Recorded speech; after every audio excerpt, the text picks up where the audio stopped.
Hello, everyone. Hi. Hi, everyone. Hello. I'm Krystal, I'm Alaska, and we're with the Dog Psychology and Training Center. We wanted to do a couple shout outs real quick before we got started to Dad, my husband, Krystal Nierman, who couldn't be with us today. He is at practice for a theatrical performance musical that he is going to be in May. So we wanted to say, hey, miss you. Sorry you can't be here. And Alaska had one more shout out she wanted to do. Hi, Miss Baby. And so, what are we going to talk about today? So donkeys don't jump out the window, and so doggies. Okay, we're going to talk about dogs jumping out slap windows. around microphones and of how they move, to not be bad behaving, to be good behaving. Okay, and so movement, making sure they're good behaving and not bad behaving. Like jumping up at people, biting, their movement. Yeah, we're going to get into all of this. We're going to break it down for them. So let's start with the first thing. Like how they feel.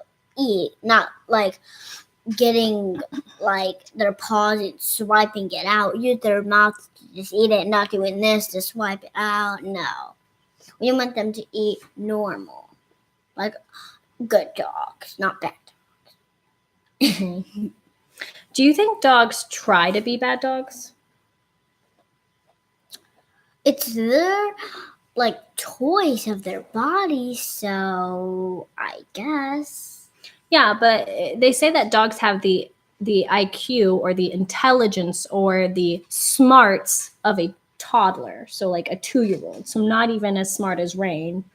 Do you think that Rain chooses to be bad sometimes? Do you think a dog would choose to be bad, or do you think they just don't know any better? Don't know any better. You think they don't know any better? And well, it depends on how old they are. If they're grown up, yeah. Stay close to me, okay? So we can keep you in the camera. So you don't have to sit like that if that's not comfortable. If you like to, that's fine. I just don't want you to be uncomfortable. So do you how do you think dogs can learn to make good choices? How they make good choices, there's a good reason. Okay. As they get older, they know more better. So, but how do they know?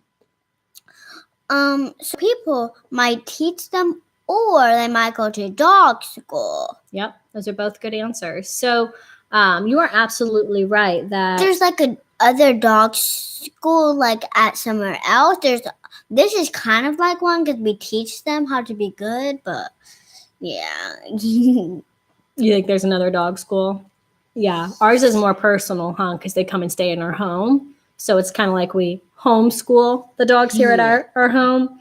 There are dogs for a little bit, and then we're giving away those dogs. Yep, they get to stay with us. We have too much. Yeah, we would have too much if we kept them all, huh? So I really liked where you were going with those 3 things you kind of rattled off real quick at the beginning. You talked about dogs and windows. So what kind of windows are we talking? Like for people that live in apartments and have higher up windows, or maybe balconies, or like us, we have the deck upstairs, or are we talking like car windows? Like glass windows, all glass windows, because dogs can jump high or low. Yeah. If they can jump high, they can do both. Low, they can do one. So we have to make sure that we have our dog on a leash so that they cannot jump out. Mm-hmm. So if the dog is just like the other one where they can't run out the door, it's the same thing. You have to have a leash. Yes, we use leashes a lot, don't we? Mm-hmm. Also, so they if we are doing a walk, so you don't run over them, so the dog doesn't pull away, and that dog whooshes by and make sure if that happens, don't ever be by cars. Get the dog away if it's on the road, if there's not a car. If it slips out of its leash. And that's what we're talking get it back and before it gets run over. Because there's been one dog in this world, of course, that died from that. There can't be none. Mm-hmm. At least one, you're right.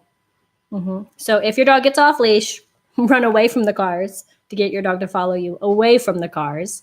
And if you are having a problem with your dog at the windows, whether it's a car window or a house window or like an upstairs apartment deck type of situation, and your dog is just pushing. Also, like in places like in downtown, there are a lot of glass spaces. If they can jump inside and break that person or jump outside, it's not good also because that can kill other people from the glass. Yeah, the glass shards. So keeping them on a leash will keep them away from the windows if they are a danger to the windows, right? And what was the second thing you said? We were talking about microphones too. Oh, so yeah, we use a microphone for our Facebook Lives, and Alaska was talking about how some dogs have slobber on them, or if they're bad, they can bite it and ruin it. So we don't want that. We want them to stay off chairs. We don't want them to be that small because they are really good at jumping up and staying because their body's not that big. Nope. So how do we teach dogs not to jump on the chairs or how to not bite at microphones? So you have to put them on leashes. Leash is number one. And so if the dog's trying to run by, you might have the remotes that we have and click it by saying, no, you don't do that. So you're mentioning the remote trainer that we use to communicate with the dog. And so we have the leash on. We can communicate with the remote trainer to tell them, we don't do that here. We can maybe use the leash to give them a little tug away from that if they're trying to jump up, just to kind of pull them back and say, nope, we're not jumping up there. Those are all great advice. And then the last thing that you were talking about, which I think we're going to spend a lot of time on, was body language, basically. And how, what about it? What was it? Like how they move. And I want to tell you a secret. Okay, tell me a secret.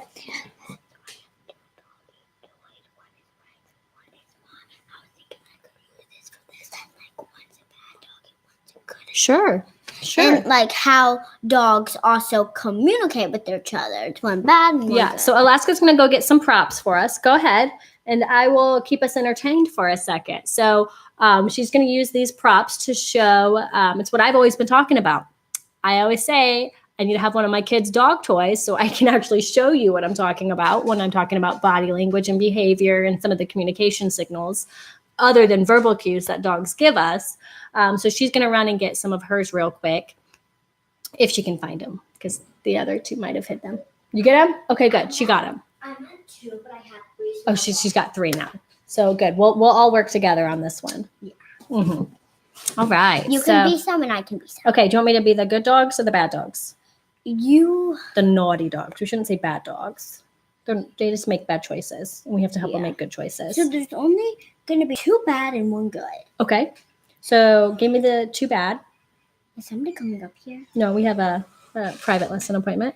Okay. Those are the bad. So I got the cute bad dogs. And this is a baby, and so with this is a kid. Okay, so this is a juvenile dog, baby dog, puppy, and a puppy.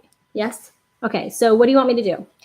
So we can act out like fighting because bad dogs fight, and this dog trying to run away. Okay. So what did that tell people? It tells them to stop the dogs. Okay, so how would a person, well, let's talk about how a leader dog, okay, we're not going to call him an alpha dog because technically humans should always be the boss like parents, right? Because we're older and we just know more. So the human should always be the boss. But let's say there's a leader dog who just has really good leadership skills. And let's say I'm going to make this be the boss dog, okay? So we're going to make this the leader dog. That's a kid and the others are babies. So that's really right. So let's say this dog's being bad and he's chasing your dog away, okay? This is what this dog's going to do. Ready? Ruff, ruff, ruff, ruff, ruff, ruff, ruff, ruff. And this dog's going to walk right in front of it and just kind of distract them from that. A lot of times you'll see if there's two dogs. Dog runs away. Yeah, if there's two dogs that are really tense with each other, they have stiff body language, they maybe are leaning forward.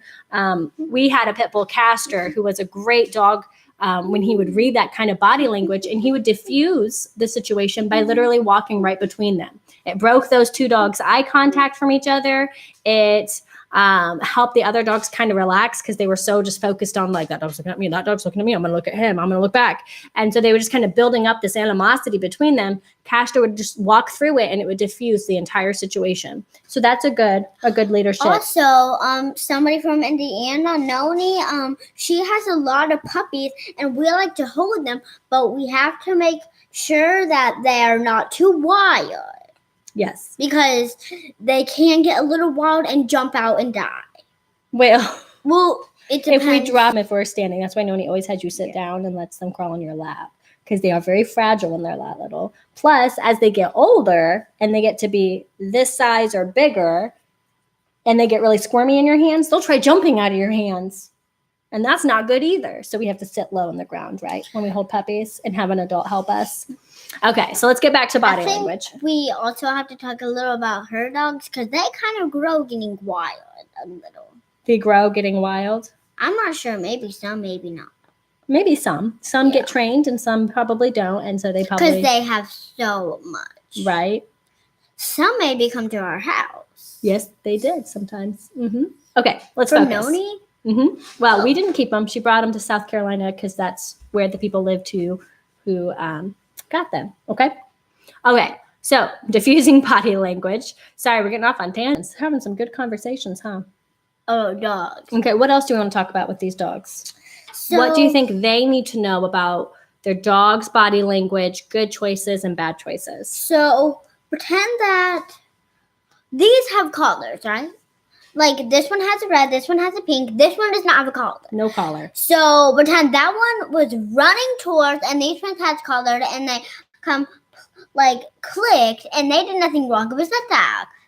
And they thought they were tasting, but they had the collars on, so they got clicked. That dog was just a free road dog that was running around chasing them. Actually. Not good.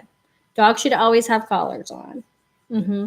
So we can identify them if they do. Even if they're good, they have to one on. Like, because maybe if they're good, they can also make a bad choice, like humans. Mm-hmm. I think this is a great topic to talk about is good choices and bad choices, right? We always have choices put in front of us. Sometimes some choices are easier to see. Maybe those might be the naughty choices just because they're easier. We can also see with our eyes, but we can't see from their language because I don't think we know all dog language, like how they bark, what does that mean, and Well, there is some bark language. There is some communication that we can decipher through a dog's bark.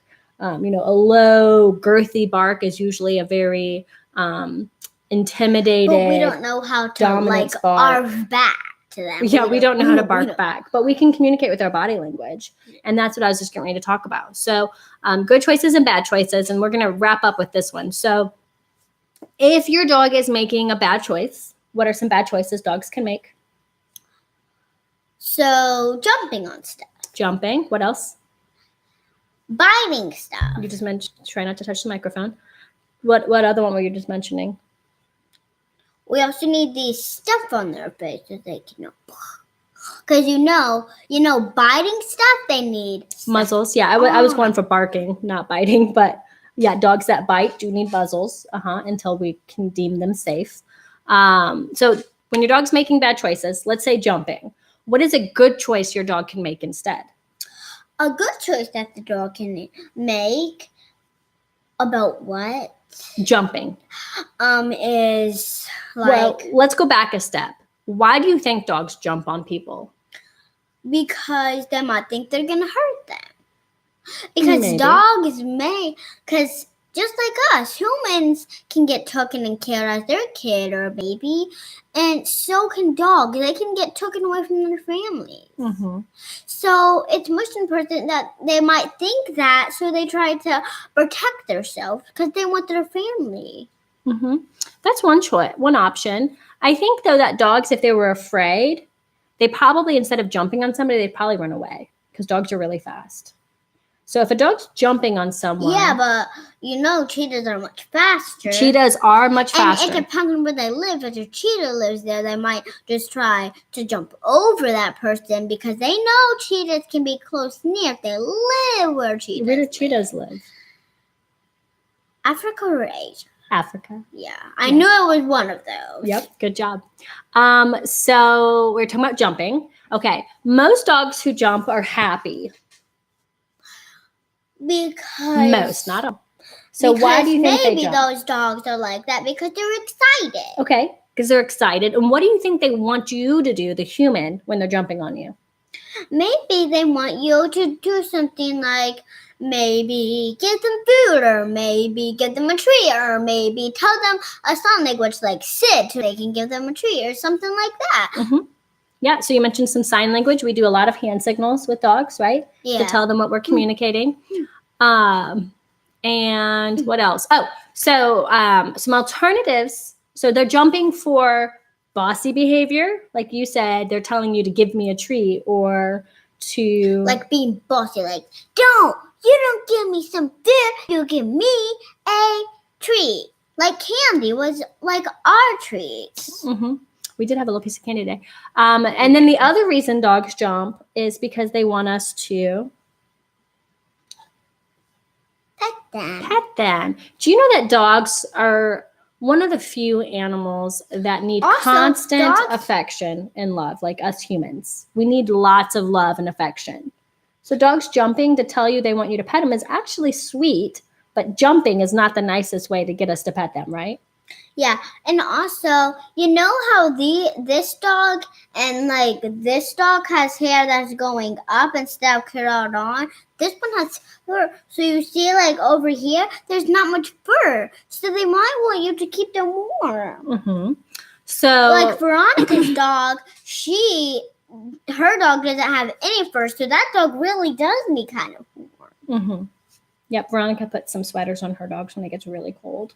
What were we saying? Oh, so jumping. So they jump to be bossy, to tell you to do things like feed them treats, but they also jump because they want you to pet them. And that's actually really sweet, but what's a nicer thing for a dog to do with their body for us to pet them? Instead of jumping. Just put their nose on you. Okay, so they can maybe just put their nose gently on you, but you don't want them to push their nose too hard because then they might be bossing you still. Yeah. Yeah. So maybe just gently or maybe sitting. Yeah. You think that's a nice way to ask for someone to pet you? Yeah. If you were a dog? Or maybe laying down. And also if you look at them, it's most likely to be telling them something so they can come to you. And almost everybody who comes to dogs always pets them. So the dogs might come near them more. Yep. So, so instead of dogs jumping, we could ask them to sit or lay down, and then we could pet them. Also, maybe they want to do that to play. Or to play. Yeah, that's because dogs get really wild sometimes. So you might want to give them a toy to play with because sometimes they get wild on accident. They get way too wild and start biting.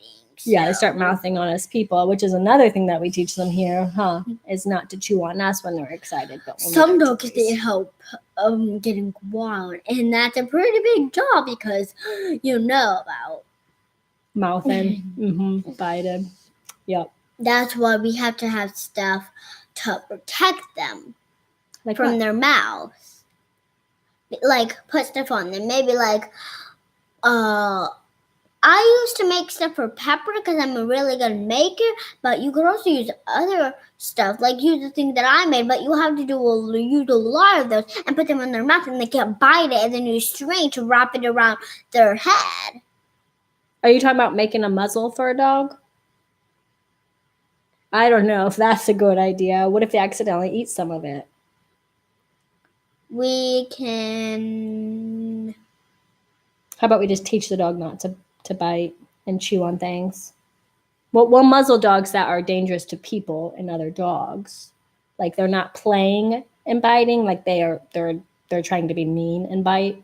We'll muzzle them. But dogs that are just being naughty because they're just wanting to play and they're mouthing on us, then we'll just teach them not to do that.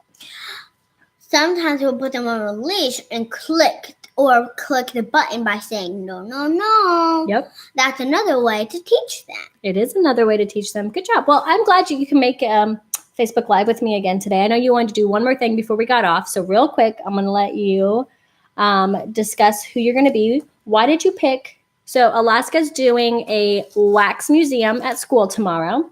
And her classmates and her are becoming infamous people from not only history, because some of them are current day. And so they're just going to give us some tips. I'll hold this for you. But I want to show you. You want to show them the picture? Okay. No, one fast. I need to show This one? That's a cute. Or this one? Hold Which on. one? Hurry up, though, because we don't want to take up all their time. Okay, we showed them. All right, so who did you pick? Who's your person? Jane Goodall. Before you read it, I want you to tell us why you picked Jane Goodall. Because she likes animals and because we do dog psychology. How cool is that? We do dog psychology and she also teaches animals just like we do. We teach dogs. She has her own life being with animals too. That's so but cool. All animals, not just dog one kind like we do. But yeah. I'll start reading. So this is a book by Jane Goodall, and Alaska's going to read you her presentation. Hopefully she doesn't have to read it because she's been doing a good job memorizing it. So go ahead. Hi, my name is Jane Goodall. I was born in 1934 in England. When I was young, I liked to learn about animals. Okay. I went to Africa and met famous scientist Dr. Louis Leakey. I have studied chimpanzees more than 50. More than 50. Wait, no, that's not it. I have studied chimpanzees in the wild. I live with the chimpanzees. I want for everyone to be good to animals. I have studied chimpanzees. I've studied animals more than 50 years. That's a long time. Last time. I am looking at my writing book with chimpanzees and for all my love with animals. Thank you for visiting me today. That's very good. I'm very proud of you. Do you want to tell everybody thank you for being with us tonight? Thank you for being with us tonight. And if you guys have any topics of choice or dog training questions or challenges that you're having with your dog, please post them in the comments and we would love to talk about it next week at our Facebook Live. Bye. Say bye, everyone. See you later. Hasta luego.